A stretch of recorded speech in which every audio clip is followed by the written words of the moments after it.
Be very careful what you say, because words have more power than you may realise.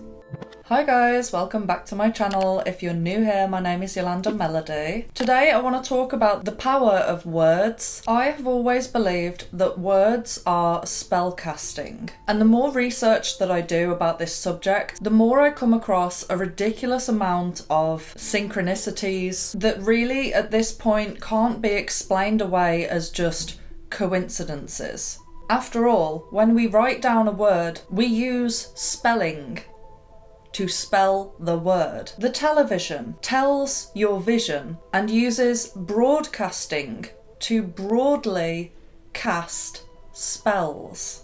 These examples are just the tip of the iceberg, really. In this video, we are going to be diving into so many examples that you won't even be able to comprehend. It's crazy how it's so normal to use certain catchphrases and words that actually are quite negative words. And we think that we're doing no harm by just speaking any old shit. But I beg to differ.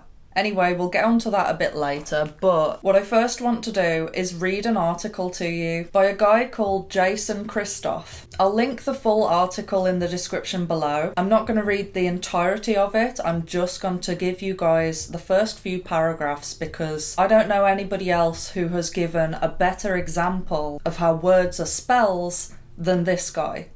The article is titled Slave Code, the Secrets Hidden in the English Language, and it reads, "Can you see with the eyes that you have? The mind is useless if the eyes are blind. Are you missing anything regarding the words you use on a regular basis? Let's take a look. Work week equals work week. Weekend equals weekend. So you arrive weakened to your weekend from your work week because the work made you weak." We're just getting started with this. They're called weekdays because they put you in a week days. A break is called a break during your slave-filled day because most slaves would break without a break. Our slave masters know this and provide the break because it helps produce more milk from the human cattle. The use of a hypnosis-based language designed by our human farmers helps increase control over the slave class by planting the fertile subconscious with seeds of perpetual servitude.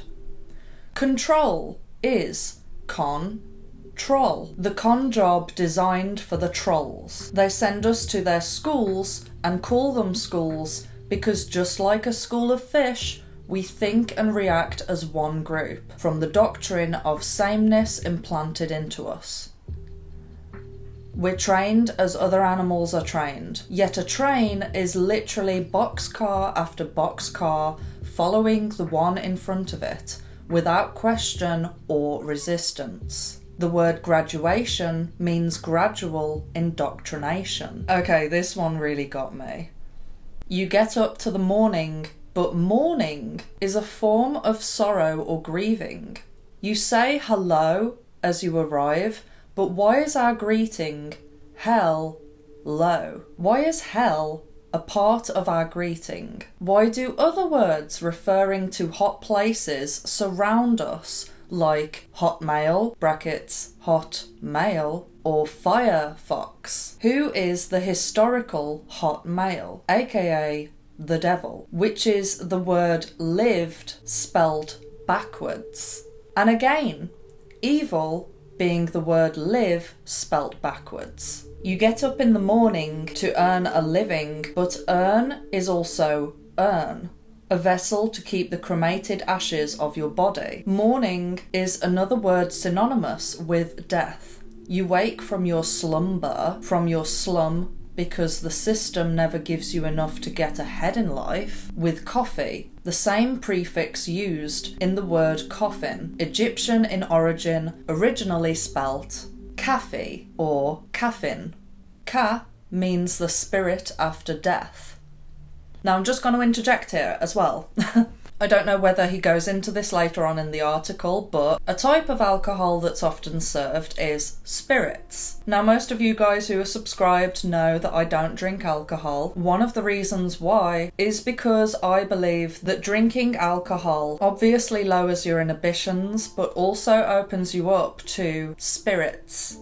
One of my arguments for this is the fact that so many people can black out and have memory loss from when they've drank too much alcohol. And a lot of people who act out of character when they are under the influence of alcohol have no recollection of the things that they did. Also, just to add it in there, a djinn is actually a demon, so there's another weird synchronicity. But I suppose that's just a coincidence. Anyway, you obey the watch to arrive on time because the watch is designed to be a modern watcher or slave driver. What drives the slaves to work when you can't have that many people whipping each slave across the world? That's when the watch comes into play, and you can watch yourself, watch your watch, the next time you go to work. The watch owns you, and you obey it like it has a gun to your head. The necktie was originally designed to signify the dog collar or neck chain, meaning being owned and controlled by someone else. You need to have a collar shirt to wear the necktie around your throat. The necktie means you're tied and controlled by another, a slave to the script. The slave can only pick the colour and the quality of their tie, but can never choose to be free of the tie around their neck. Most people at work have a title. Title is really tie tell. The symbolism of how your title name tells others who you are tied to. Your tie tell signifies who controls the tie around your neck, around the collar shirt, like a dog on a leash. People often wear a uniform. Uniform is derived from the word uni, meaning one, and form meaning a way to be. Uniform means you're programming and conditioned to act like everyone else, wearing the same uniform, equaling no independence and no free will.